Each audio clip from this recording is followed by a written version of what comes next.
Jennifaye Singleton, your Gullah theater presenter for today. I'm going to teach y'all a little Boone history, South Carolina history. I'm throwing some of my family stories inside of there. I'm also going to sing some songs that you may or may not know. If you don't know the song, all I want you to do is clap along. Any of y'all know the Gullah, get your clap. Nobody? Anybody got a clap they use at church? That's quite true. All right, so y'all know the one clap. The one clap, if you're singing a slow song, you just going to.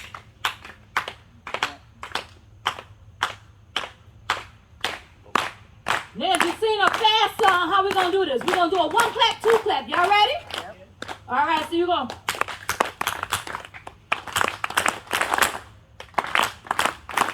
Now, there might be one or two fast songs, and there might be two or one slow song. Y'all can pick it up whenever you pick it up. There also is a jumping in the broom ceremony that's going to happen here on stage. I'm going to ask y'all a question. Whoever raised their hand first or second, I'm going to call you up. I have a call and response. Means I give you a question, you give me the answer, and we have a good time while we learn. Is y'all ready? Yes. All right.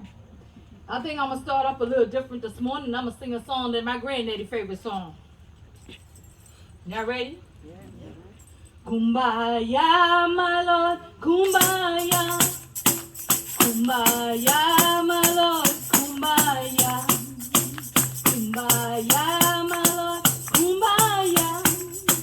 Oh, Lord, kumbaya. Somebody needs you, Lord, kumbaya. Somebody needs you, Lord, kumbaya. Somebody needs you, Lord, kumbaya. Oh, Lord, kumbaya. Who know what a kumbaya is? All right. Huh? Come by here, Lord. Somebody needs you, Lord. Come by here. That is a praying song. On the old plantations, they would sing that song in the middle of the day as a praying song. Like, come by here, Lord. Somebody needs you, Lord. Come by here. Now, on any given day, I get a question of, what is Gullah and where did Gullah come from?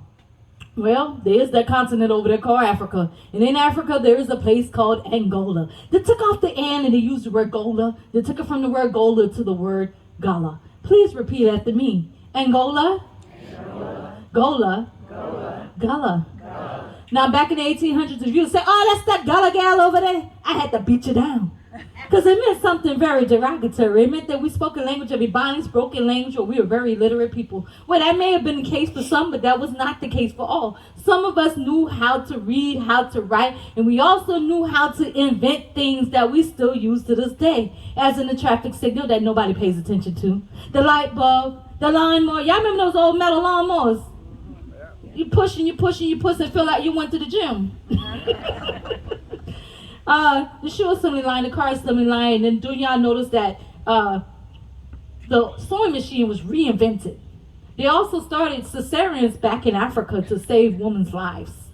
So all of those things and lots of other things that I'm going to let you look up for yourself was invented by them. Then when you think of the word Geechee, where did Geechee come from? Well, it ain't North Carolina, it ain't South Carolina, it ain't Florida, but it is Georgia, correct. In Georgia, there's a place called Savannah. In Savannah, there's a river called the Ogeechee River. Take off the O. Use the word Geech or Geechee for those folks. They're most likely the Angolians. They had the knowledge, the understanding, and the seeds to plant Carolina gold rice. How many of y'all know why it's called Carolina gold rice, other than this husk and the husk of the rice and the bag? How much money you brought me, sir? You didn't bring me no gold. You can't have no rice then. The reason why I asked him that question is because rice was worth its weight in gold. But not only worth its weight in gold, how many of y'all ever ate a bowl of rice? How'd you feel afterwards? Full. 6 out of 7 days a week, they got a bowl of rice, no meat. How many of y'all can do that today? Not even that baby over there. She already shaking her head. She's like, what? No meat. When you think about that, you also have to think about why when they excavated the floors, what they found underneath the houses. And they found a whole lot of tiny bones under the houses because the men went out there and they went hunting. And they went and got their rabbits, the squirrels, the coons, the birds, the alligators, the critters, and the possums, and anything else that they could have hunted that day. Now, my grandmama had a pot that she would cook. And it had 4 of these animals, same animal inside it with some vegetables, some seasoning, and some water, and she let it stew down. And she called it coulda stew. Now, I did not say critter for all you from Kentucky or Alabama. I did not say cooter neither. It doesn't have an R in it. It's like coulda, shoulda, woulda, but it's called a coulda. Does anybody know what a coulda is? It can't be anything you want it to be. It can't be. Well, it's actually an alligator snapper turtle. Now, my grandma would have put 4 in a pot, and we all called it Ninja Turtle soup. We watched her clean it up and put it in the pot. And we said, Mama, why you got Donatello, Michelangelo, Leonardo, and Raphael all in a pot together? She's like, that gonna make you a good stew, and we're gonna eat good tonight. But her parents' names were Manzi and Babe Burns, and they were my great-grandparents. And they raised 12 children that they had to feed on their own. And one day, Manzi went out there, he went hunting. And he killed the red fox. He brought that fox back to Babe, and Babe looked at the fox, she looked at the man, and she said, what is I supposed to do with this here? He said, you go cook them and we can eat them. Well, she took her pot out, put some water in it, let it get hot. Once that water was hot, she was able to pick the fur off the fox.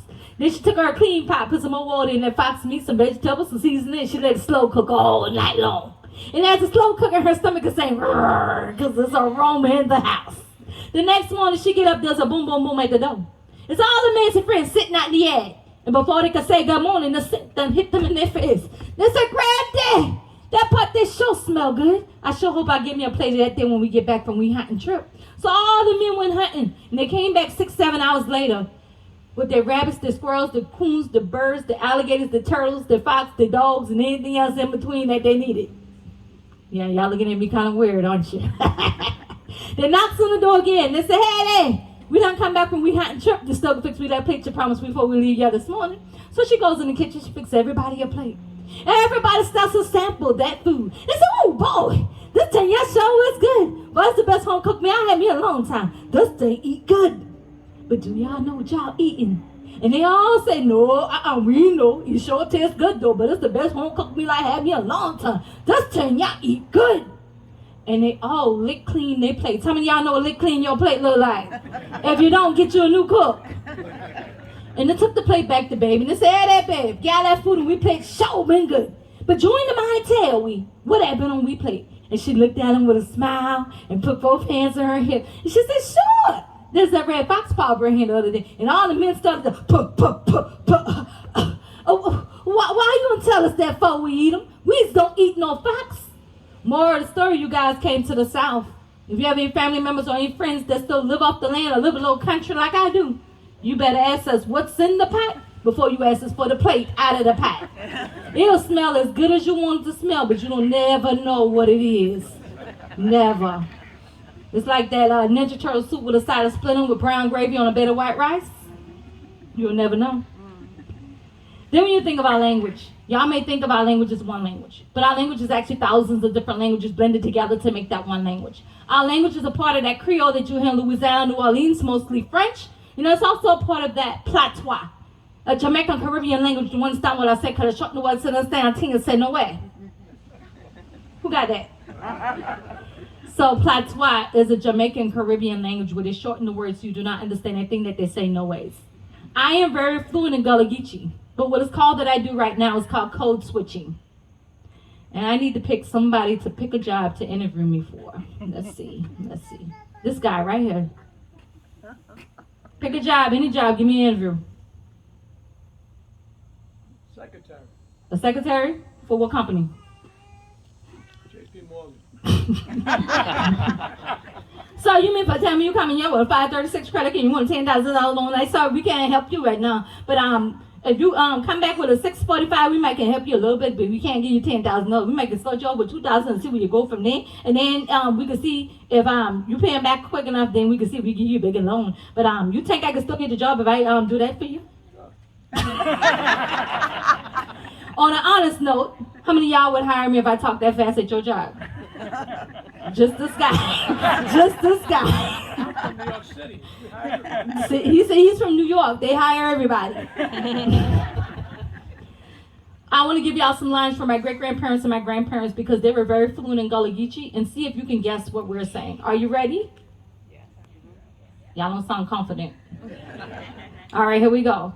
How had it on today? Did you eat? Yet? Ready yet? I ain't cracking my teeth all day. He said what? And this one said all day. All right, I'm gonna say it again. You ready? I crack my teeth all day.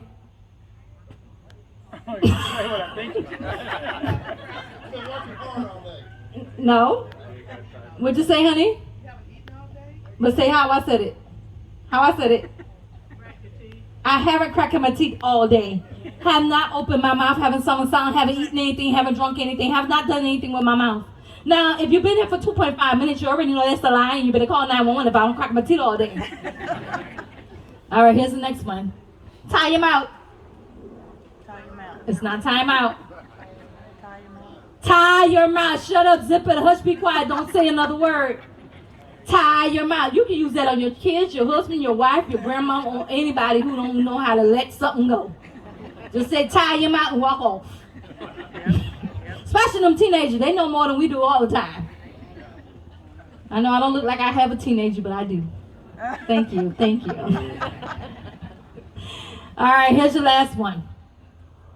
Don't make your eye long. Don't be out long. Say them again, mama. Don't be out long. No, you was close though. Are we gone long? No, ain't got nothing to do with that. Don't make your something long. Don't make what you're saying long. You trying to tell me shut up, sir? That ain't nice. I'm gonna tell you tie your mouth now. Don't say nothing else again today. Don't make you stay long. No. It's an old saying grandma would have told you if you asked for more. Be careful. You already had something. Don't make your eye long. Don't make your eye long. Don't make your eyes long. So my grandmama, the same Ninja Turtle soup making one. She was our rum cake maker. She baked one cake, put 2 bottles of rum in and gave us a very small piece of it. Uh-huh. We would eat that fast and we go back to her. We said, Grandma, can we get another piece of cake? She said, don't make your eye long, you didn't get no more. She said, do not make your eye long, you're not getting any more. Well, Grandma didn't know. We saw how big she cut her slice. We knew she was going to take her a very drunk nap after she ate it. We waited good till she took her nap. We cut us a bigger piece of cake. When Grandma woke up, we were drunk and asleep. I was literally about 9 or 10 years old when that happened. I learned the big lesson. And Grandma said, no, no means no. Don't make your eye long. Get nothing that don't belong to you. Now, getting married was a thing that we weren't actually allowed to do because in the Constitution, we were 3/5 of a human being. And being 3/5 of a human being meant that they did not have to pay a whole lot of property tax on their human property. But in between the time of Christmas and New Year's, they will allow us to find a long burning log so they will burn for almost a week. Long as it burned for that week, we would get that week off to do as we please. And we would run off into the woods and we created something called jumping the broom, which I don't have. Where's the broom, y'all? In the car. You're going to have to use a different broom today. We're going to have to use a real broom today because he in the car. Jump in the broom. Y'all just be very, creative with this broom. So they created something called Jump in the Broom, which symbolized sweeping away the past and starting a new beginning. Does anybody celebrate an anniversary this week? Come on. You first people come. You ain't got to jump high. This ain't about an inch tall. You go with him. You have to go too. Yeah, he got to come too. Now, remind y'all in 1930s, they wrote us this book called Black Genesis. This is supposed to be our first Bible. It goes from the book of Genesis all the way to bear, rabbit, hanker for a long tail. You're welcome to look at it at the end. But we're going to read from the New Testament, King James Version 2005 Bible. We're going to read from 1 Corinthians chapter 7, verse 1 through 5. How long have y'all been married? Oh. 27 years on Him said 29. She said 27. That lady done put him through the ringer 22 extra years. All right. 1994. That's all you gotta remember. Do the math. Do y'all like each other all the time? No. Do you like to be in the same room at all times? Not all the time. Do you like each other's ideas at all times? Okay. The reason I asked the word and I use the word like, you have to love them everlasting. You don't have to like them all the time. I don't like my husband when he shaves his face in the sink. Well, or he tracks his boots through the house. That's the problem. Yeah. All right, y'all ready? If I say una a omen, that means woman in the Bible. Now then, Guandil dumting that una that write about him in una letter. Just share what it says. If a man ain't get married that good, it's because there's so much loose life all around. Every man ought to have your own wife, and every woman ought to have your own husband. The man will marry ought to satisfy your wife. Same fashion, the married woman ought to satisfy your husband. The wife ain't have the right to say no to your husband. Your body belongs to your husband. Same way, so the husband ain't have the right to say no to your wife. Your body belongs to your wife.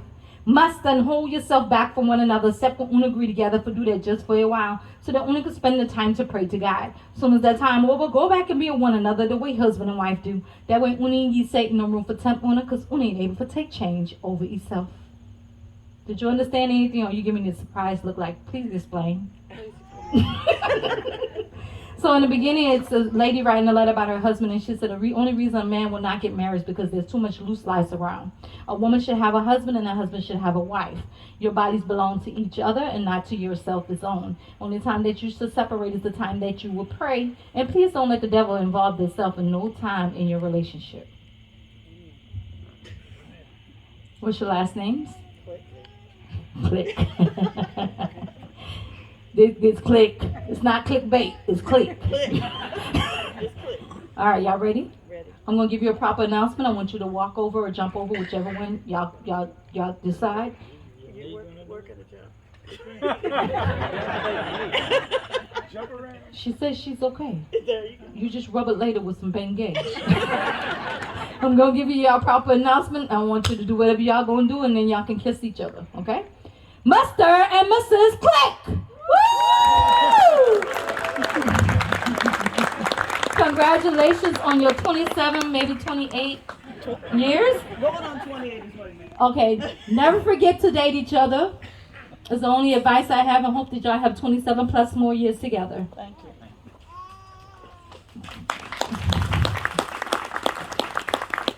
you. Using your imagination again. Because we didn't have rings and things, the broom will be mounted over the top of our bed or under our bed until death did us part. And most likely, if death did us part and we were still in good health, man, listen, we swept away them dust bunnies and we jumped over the broom again. This little light of mine, I'm gonna let it shine. This little light of mine, I'm gonna let it shine. This little light of mine, I'm gonna let it shine, I'll let it shine, I'll let it shine, I'll let it shine. Everywhere I go, I'm gonna let it shine. Everywhere I go, I'm gonna let it shine. Everywhere I go, I'm gonna let it shine, I'll let it shine, I'll let it shine, I'll let it shine.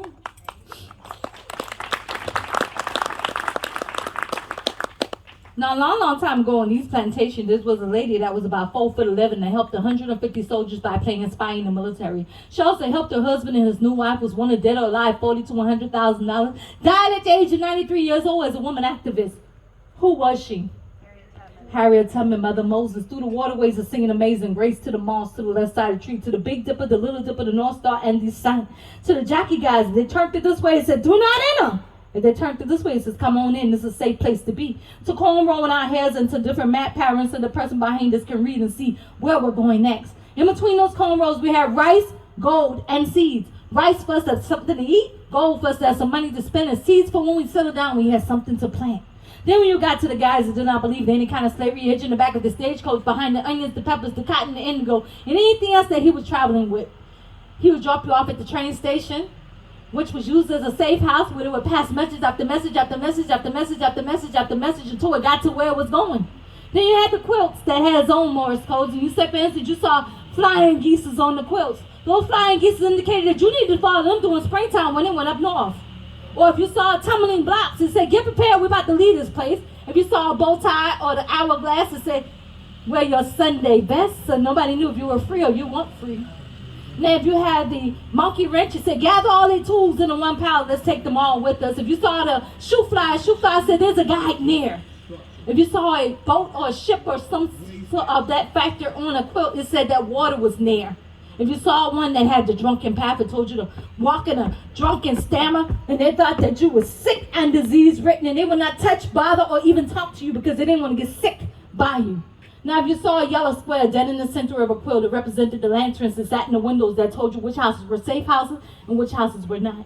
If you saw Hank blue and plum purple going one way and white or beige going the opposite way, avoid the white or beige. Look for the Hank blue and plum purple. Say, go that way is the next way to the next safe house. And that's how you knew which way you needed to go.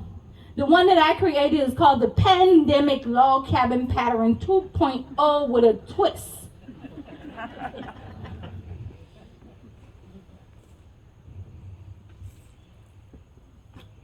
So the twist is the elephant in the middle, not the one in the room. The goal is around the edge versus where the elephant is. You have your whites, your off-whites, you have your African prints, and the longer strip at the bottom of this quilt tells you which way you should go. And it points in that direction. Is it done on purpose? Yes. I became a quilter 3.5 years ago. My grandmother passed away 22 years, October 2nd. I never got to quilt with grandma, so I started quilting on my own and let her spirits guide me. Everybody see?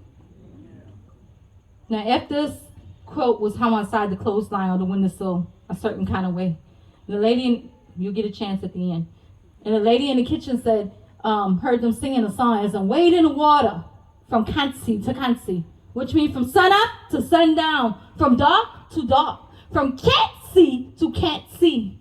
She went back in the kitchen, got the old biscuit dough, bread dough, onion, bell pepper, minced meat, rolled it all into a bowl, sticked it in pig fat and fried it up. If you've been here for more than one day, you might have had a basket of this already. Does anybody know what I'm talking about? Hush, Papa! It means exactly what it said it was. Now, you may think it's a cute little name for bread, or it's a cute little bread, or it's a delicious little bread. But hush puppy means exactly what it said it was, because it was to shut the dogs up so Master Overseer did not know the slave were planning the great escape and have left the plantation.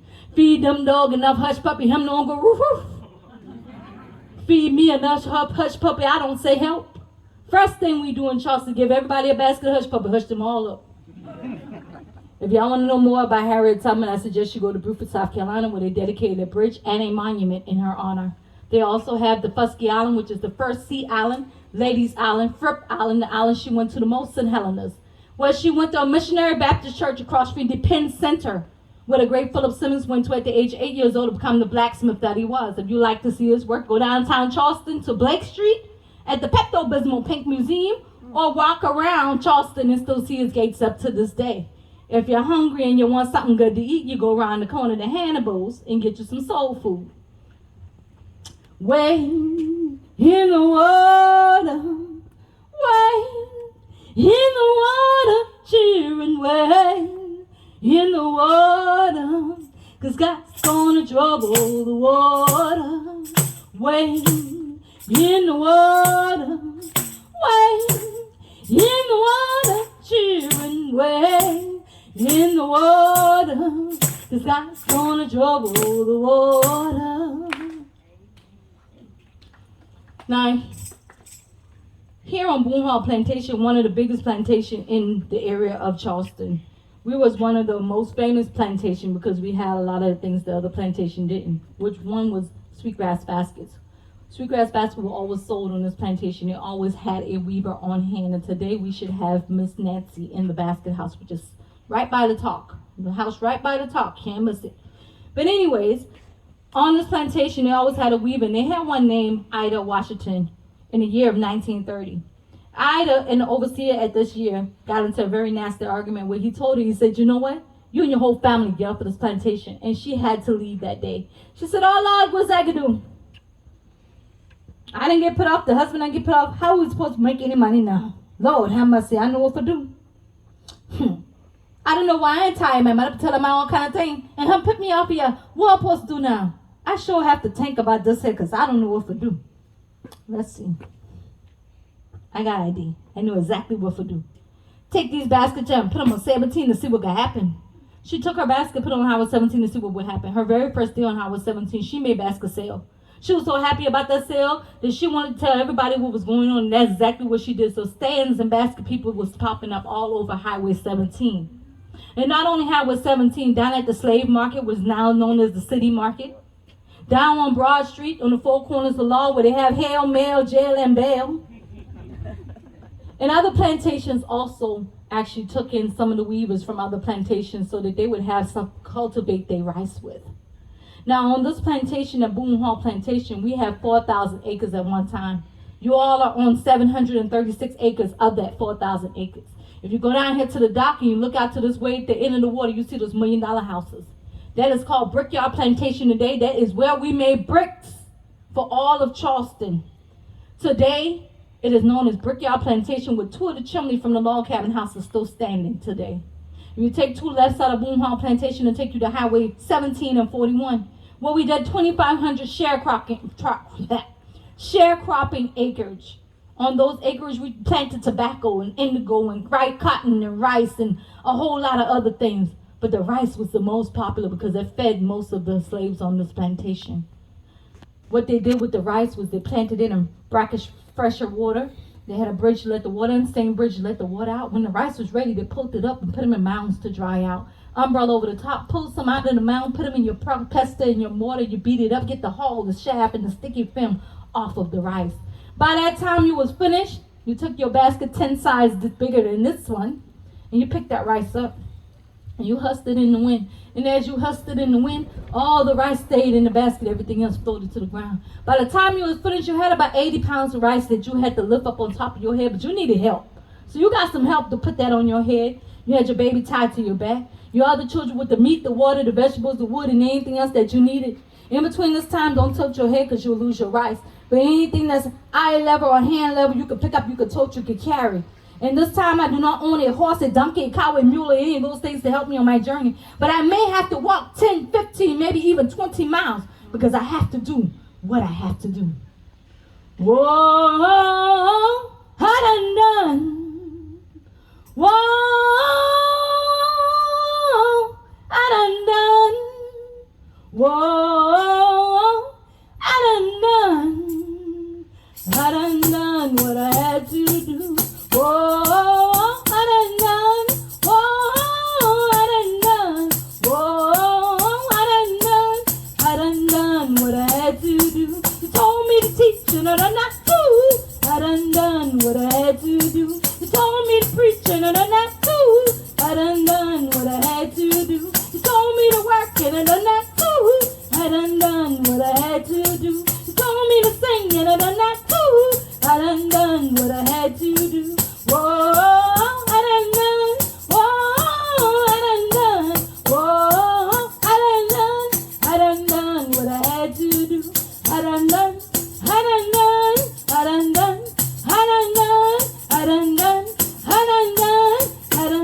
What I had to do.